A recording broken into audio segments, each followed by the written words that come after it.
solamente en eso. Aquí nos está tocando otro tema más que el de la evasión de impuestos. Ahora bien, dice Oxfam, ¿y qué significa ese número de más de 1.200 millones de dólares al año? Bueno, en el caso de El Salvador significa suficiente dinero para erradicar la pobreza absoluta del país, suficiente dinero para darle escuela gratis a todititos los niños salvadoreños, suficiente dinero para construir suficientes hospitales para toditos los enfermos del Salvador, suficiente dinero para que todo el mundo tenga vivienda digna. Entonces, como decíamos anteriormente, este programa de eso se trata, de ver cómo sacamos esa información que nunca va a salir para el público, y aquí está la solución. Ahora bien, ese es el asunto. Estamos hablando de familias que son las que se quedaron desde 1521, cuando vinieron los europeos, especialmente los españoles, a apoderarse de El Salvador. Ya llevan más de 5, 6, 7 siglos de estar exprimiendo a ese país. De regreso a los números que nos dio nuestro analista, Oxfam nos dice que son más de 1.200 millones de dólares en impuestos que estas familias se llevan para sus bancos, y nos dice que esto equivale a 60 veces el presupuesto en infraestructuras, entre ellas escolares. Número 2, nos dice también que, y esto es repitiendo lo que el analista nos dice, pero acá leyendo lo del reporte Oxfam, que nos dice que sí, 160 personas tienen el equivalente al 87% del Producto Interno Bruto del Salvador, propiedad de 160 personas. Y luego acá tenemos un análisis que dice que con el 1% de lo que se roban estas familias, se pueden multiplicar por 30 los recursos que el gobierno le otorga al ministro del Medio Ambiente. Con el 1% se puede subsidiar la mitad del costo de la producción de todo el maíz y frijol que se produce en el país. Con el 10% se pueden construir muchas empresas públicas que procesen y comercialicen los productos de los pequeños productores del campo. Y el reporte sigue y sigue. Preguntas para nuestros analistas entonces.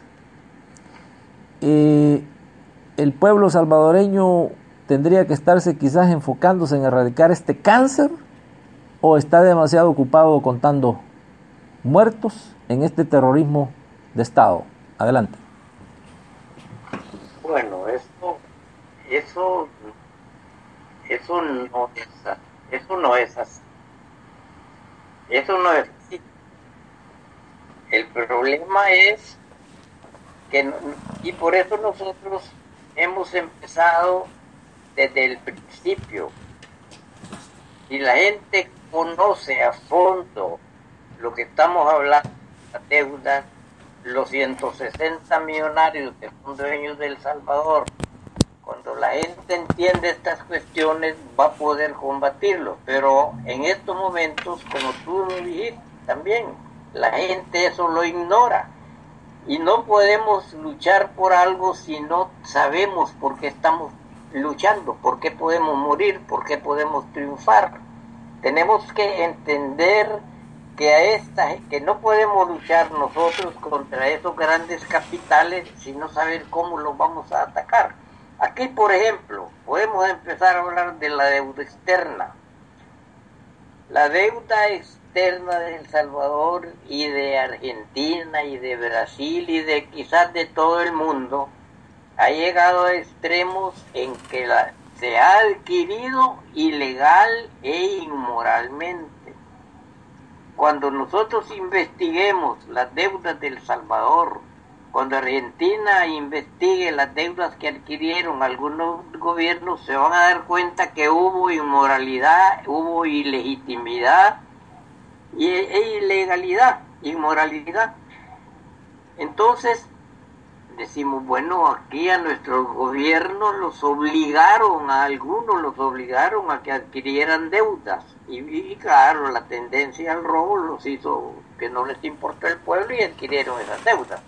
A otros los asesinaron porque no pudieron convencerlos y no aceptaron esa deuda. Torrijos es uno de ellos, Roldós es otro, y hay muchos. Yo pongo esos dos ejemplos porque son de América Latina. Los asesinaron por eso. Entonces esas deudas que adquirió Panamá no deben de ser legales. El pueblo debe de saber entender y pelear por eso. No tienen por qué estar pagando esas deudas. Si nos remitimos más arriba y nos vamos allá a la Reserva Federal, es ilegal, inmoral e ilegítima. Que el pueblo entienda, el pueblo de los Estados Unidos, por eso mataron a Kennedy, porque quería volar eso, quería anularla, y quería que su pueblo imprimiera su propia moneda. Pero como él quiso hacer eso él solo, sin despertar a su pueblo, lo mataron. No había más remedio para que matarlo, porque si no destruye eso. Ese es el cáncer más grande que tiene los Estados Unidos. Y lo más grave de eso es que no son estadounidenses los que manejan esos grandes bancos, esa Reserva Federal. Son gente de origen extranjero que llegaron a apoderarse de ese país. Incluso esa fue la idea de que salieron de Inglaterra. Pero ahora el pueblo de Estados Unidos primero tendrían que conocer bien, manejar eso e iniciar una lucha legal por recuperar su verdadero poder económico, porque la deuda que tiene Estados Unidos ahora, ilegal, esa deuda pueden pasar 1000 años y no la pagan, y la deuda va a ir creciendo, y van a ir dando millones y millones y millones que podrían servirles para educación, para salud, para el medio ambiente, es decir, para una verdadera vida digna de vivirla en el mundo, que todo el mundo tiene derecho, pues. Pero si no entendemos esas cosas, es bien difícil que podamos defenderlas, pelear por ellas. Entonces la misión proletaria hoy es esa. ¿Por qué? Porque nuestros intelectuales tiemblan cuando oyen decir estas cosas, porque ellos con un salario de 5 o 10 mil dólares están felices y tratan de vivir así, e incluso a sus mismos hijos le ocultan estas grandes verdades, cuando deberían de empezar a despertar a sus hijos. Las iglesias lo mismo, jamás hablan de estas cosas. Las iglesias nos están mandando a pelear por el cielo. Somos grandes pecadores y aguantemos todo porque nuestro premio está ahí arriba. Pero el problema es que eso se va después de muertos. Y no, luchemos aquí mientras estamos vivos. Entonces, la banca internacional también tiene sicarios con la CIA, trabajan con la CIA. Al gobierno que se les opone, lo mandan a asesinar.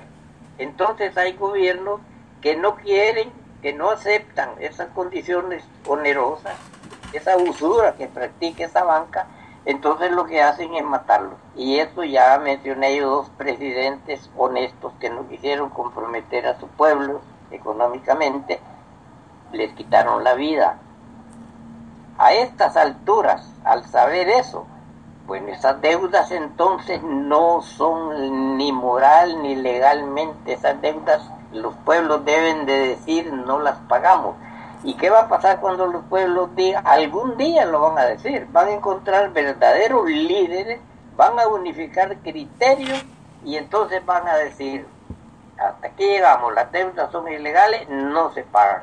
Ese ejemplo lo quiso dar Kennedy cuando quiso destruir a la Reserva Federal, pero como no pudo, sin embargo, esa idea que él tuvo, esa idea hay que generársela a todo el mundo. Es ilegal esa gran empresa. Al cerrar esa empresa, aquí las cosas van a cambiar. Los Estados Unidos no deben nada. No a ver a quién le deba nada a Estados Unidos. Que esa es otra cuestión. Bueno, todo eso es lo que nuestro pueblo, y en este caso el pueblo de los Estados Unidos, debe de saberlo y pelear por eso. Es más, hay que agregar que es una lucha legal, y así como legal hay que iniciarla. Bueno, de hecho, de regreso al estudio de esta institución, ¿no?, que da por lo menos algunos números que tal vez serían aproximados, porque no, ellos mismos lo dicen, es aproximadamente basado en lo que se reporta, y ya lo dijimos, y hay una gran coincidencia en que deben de conocerse estos números. Por ejemplo, números actualizados indican, de acuerdo a esta misma institución, que los grandes empresarios, dice acá, los grandes empresarios salvadoreños, y ya vamos a dar los nombres de algunos grupos, que ahora se dividen en grupos, pero al observar bien los nombres, los grupos son diferentes, pero los nombres de las familias son las mismas y están en diferentes grupos. Nos habla el reporte que ahora en día los grandes empresarios salvadoreños evaden cada año más de 3,000 millones de dólares de los impuestos del IVA y sobre su ganancia. Ahora, si el pueblo salvadoreño entiende estos números, inmediatamente ya sería un llamado para que mañana todo el mundo hiciera una revolución, porque solo estos 3,000 millones de dólares equivalen casi al presupuesto total de la nación anual, que se va solamente en evasión al IVA y a las ganancias. Hay un dato bien curioso acá que menciona que 2 de las grandes firmas esas de celulares, hubo un momento acá, celulares que pertenecen a familias españolas, a familias mexicanas, en alianzas con estos grupos salvadoreños. O sea que es un trío de terror. Le llaman algunos terrorismo económico. Señalan que hubo un momento, hace un par de años, en donde las ganancias equivalían a más de 600 millones de dólares. Solo las ganancias. Y estas empresas, a través de arreglos que han hecho en la asamblea, dice acá, y es algo, como decimos nuevamente, como de ciencia ficción, lo que pagaron en impuestos no pasaba de los 500 dólares. Algo que, como dice aquí el mismo reporte, esto no sucede en otras partes del mundo. Entonces, El Salvador es un ejemplo increíblemente alarmante, y nos habla de algunos grupos económicos de poder en El Salvador, que obviamente son también los dueños del poder político, y habla del grupo Cuscatlán, del grupo Banagrícola, del grupo Banco Salvadoreño, del grupo Banco de Comercio, del grupo Agrisal, del grupo Poma Scotia Bank, del grupo Robles, del grupo Sola, del grupo Hill, del grupo Latch Hill, y bueno, y va mencionando nombres que ya en El Salvador son familiares, y nos indica que estos grupos ahora están más poderosos económicamente que antes de la guerra de los 80, con lo que se prueba nuevamente la tesis de que la guerra en El Salvador de los 80 fue un negocio para que unos murieran y otros se volvieran más poderosos económicamente hablando. Entonces acá se menciona de que y esta es otra preguntita que teníamos para los analistas, lo de las pensiones. Porque 3 de estas familias, junto con una